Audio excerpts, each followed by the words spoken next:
TV po, for today's video po, magluluto tayo ng biko.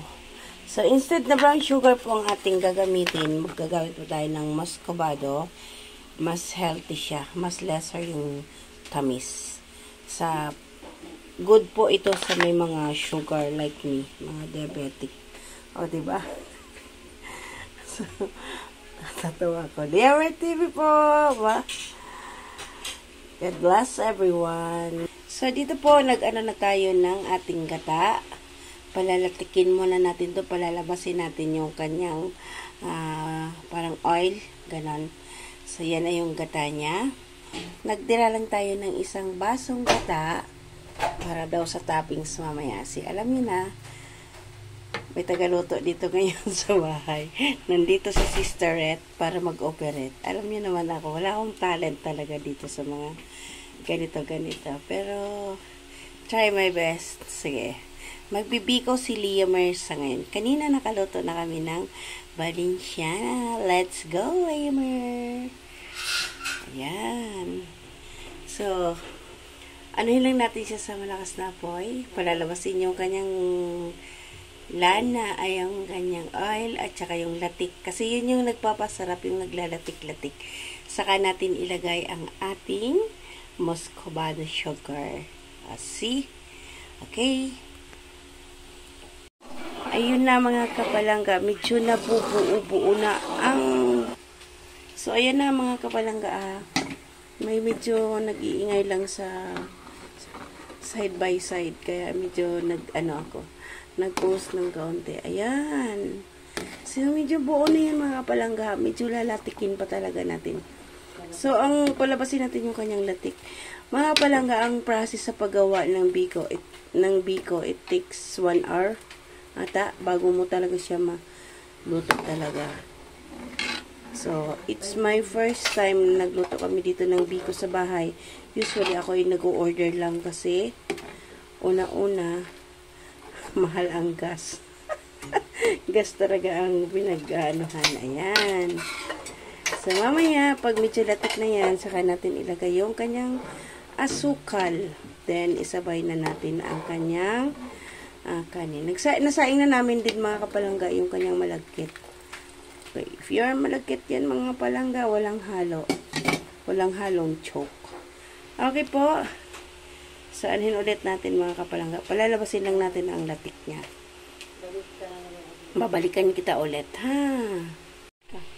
Alright. Ayan na po mga kapalangga. So, medyo nakikita mo na yung lumalapot na yung kanyang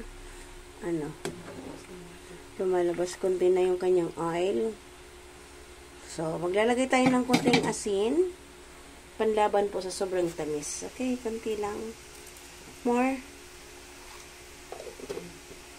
Enough? Tama na. So, ayan mga kapalangga.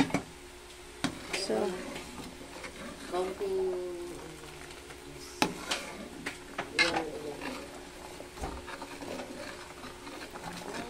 mix lang natin mga kapalangga para maano yung asin niya.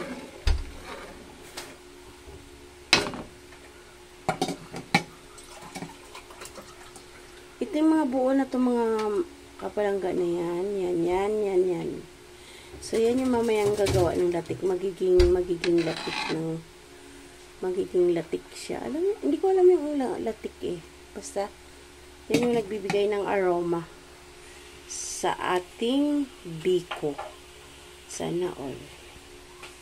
Aroma. So, pakukuluin pa rin natin yan mga kapalangga. Hanggang sa mag-lesser siya. Hanggang sa lumabas na yung kanyang oil talaga. So, hindi na natin kailangan takpan. Yan lang natin siya na ganyan. Na maubos niya ang aking kaas. So, okay. Leomer TV po. Alright, ayan na mga kapalangga. So, pakunti na lang. Yun.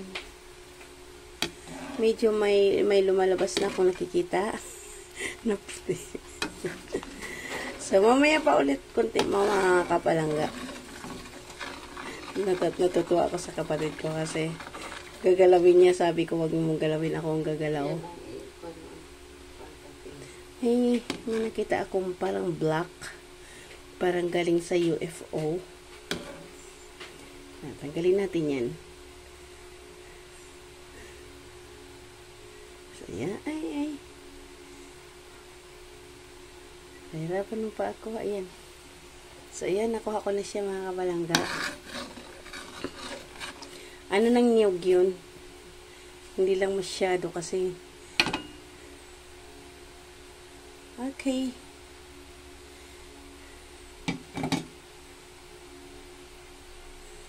So, siguro mga isang isang araw pa ito maluluto.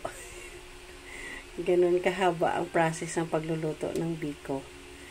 Kung gusto mo magtagal ang biko, huwag mong alanganin yung paglabas ng kanyang latik at saka ng kanyang matika. Kailangan nakalabas talaga siya para tumagal siya ng at least 1 week or more.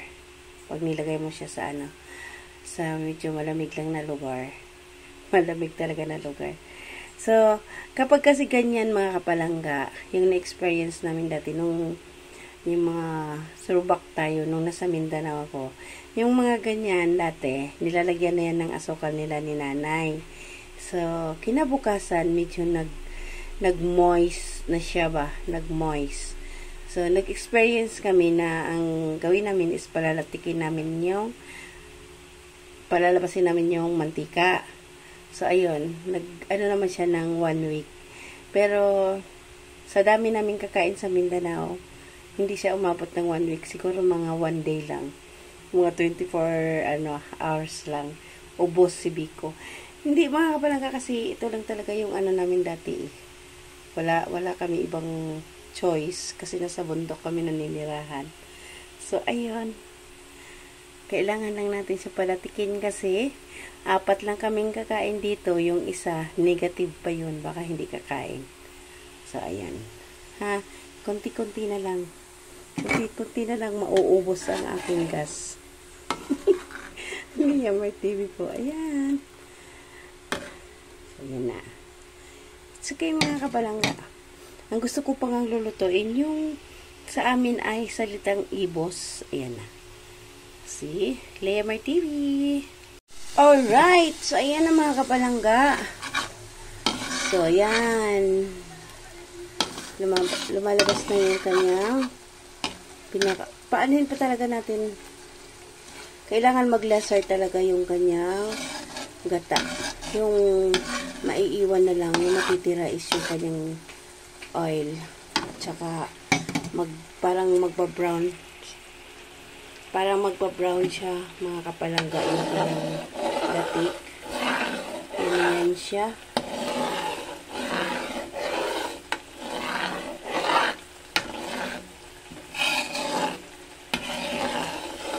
So, bali dalawang lang ito mga kabalangga. 2 pirasong niyog na aking pinakayod yung aking, buhay na ilaw? Ilaw? Ibuhayin ang apoy? Oo. So, ayan.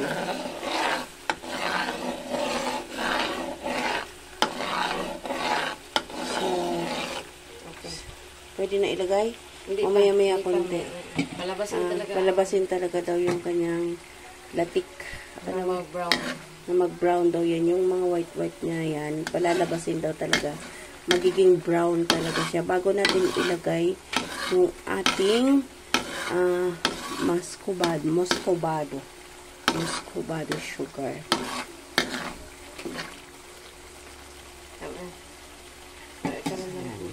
Mamaya ulit mga kapalangga. Okay, dito sa kabilang side mga kapalangga, pan-toppings daw yan. So, lalagyan na daw yan siya ng sugar ng muscovado para magka-caramelize talaga siya. Ayan, see? Ang daming kaartihan. Ako wala na yan mga kapalangga. Basta may latik lang. Ayos na sa akin ang buto-buto. Kutsara lang. So, 3 kutsara daw mga kapalangga. At mix well daw yan mga kapalangga.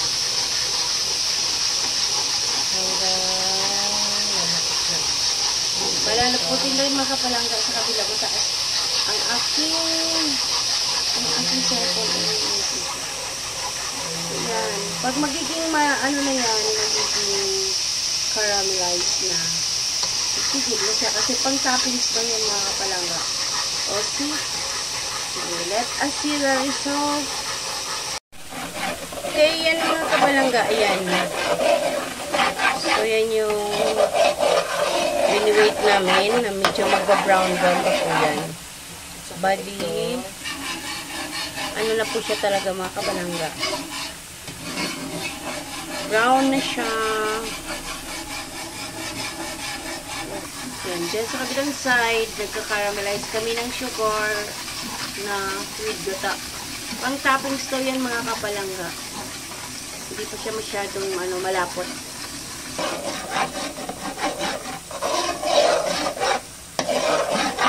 Diba? Iba talagang process mga kapalangga. May kaingayan ang aming kawali. So, ayan mga kapalangga. Wait lang natin until mag-brown pa talaga. Tsaka lalabas yung kanyang oil, ang kanyang langis. Okay. So, mga kapalangga, tinanong ko yung si Sisterette kung bakit kailangan talaga may tunog ang paghalo. Sabi niya, para daw hindi tumutong, magtutong, masunog. So, ayan, inaantay lang namin na maging malapot na siya. At, pwede na siyang ayan. So, na yan siya. Dito na tayo ulit, mga kapalangga.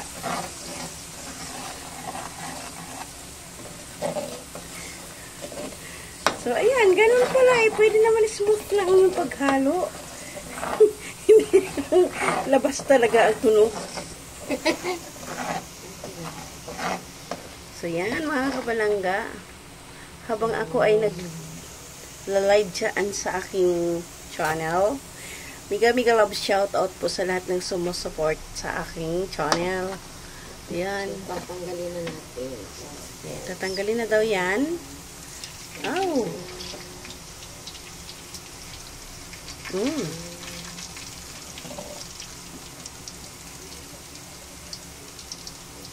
Iba talaga mga kapalangga ang mga expert magluto. Sa akin hindi ko tinatanggal mga kapalangga. Basta na lang. See? Diba? Nakakuha ako ng import. Uy, ilagay mo yun sa, ayan, mga kapalangga, ilagay na natin yung ating muscovado. So, enough na daw yan para sa 1 kilo. Then, ihalo na natin ang ating bigas. Wait muna.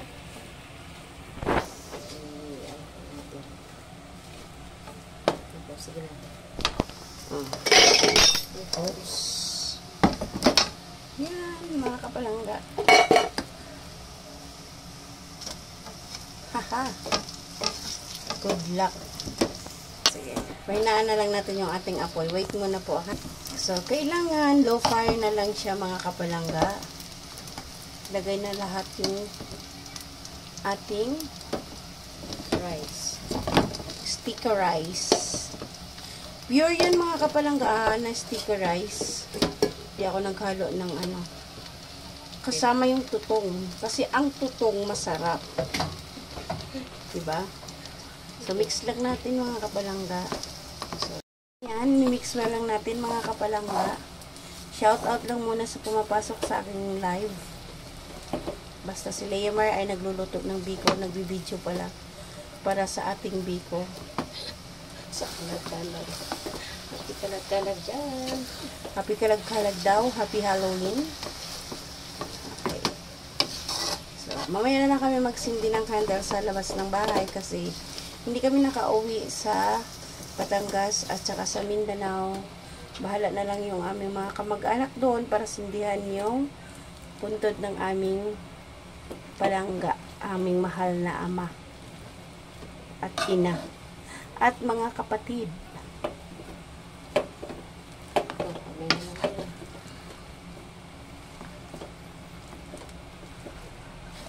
Hindi mo magputulong dahil balikan mo lang ka. Sige lang. Nag-aalanganin kasi ang aking tagagawa ng biko. Baka makita daw yung kanyang Kilikili. kilikiks.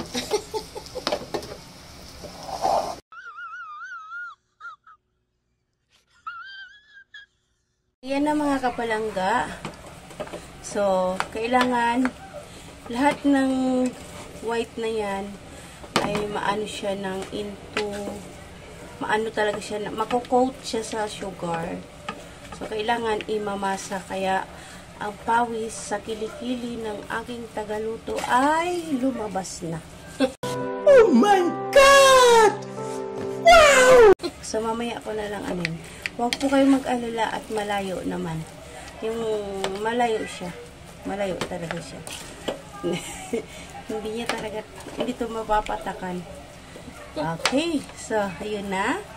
Malapit na. Iba naman kasi mga kapalangga, yung pinaghirapan mo kaysa sa yung binili mo lang. So, usually mga kapalangga, kapag may handa-handa ako dito sa bahay, nag-o-order lang ako ng kaunti lang dahil ako lang din naman nakakain, no other than. So, especially kapag nauwi kami ng Batangas, wala na talagang luto dito sa bahay. Wala nang handa. Kasi nga, lahat ay doon, order na rin. Wala nang nagluluto. So, yan. Kailangan i-mix well lang talaga siya.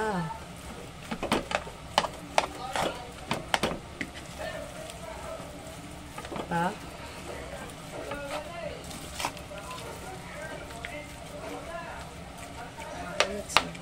Yan. Sarap.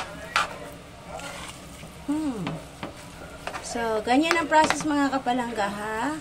Mamaya papakita ko na sa inyo kapag okay na talaga siya. Okay po? Layamar TV. Maraming salamat. Yan na mga kapalangga. Nahalo na lahat. So, yan. Konting sugar lang yan. Safe ang aking diabetic. Pwede pa ako kumain ng kahit kaunti. So, ito yung sinasabi ko sa inyo mga kapalangga. Kung bakit namin pinalabas talaga yung oil kanina sa pag ano namin ng aming gata. Hindi namin, kasi sinabi ko na nga. So, ulitin ko kasi sinabi ng kapatid ko isang linggo. So, ulitin ko ulit.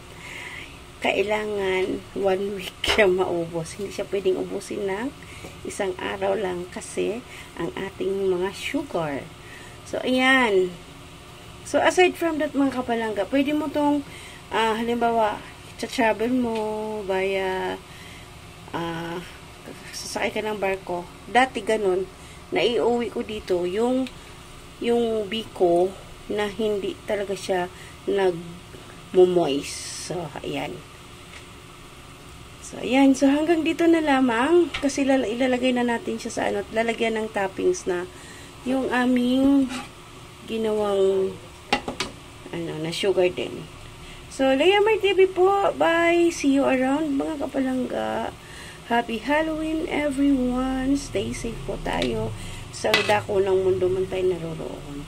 God bless! Bye!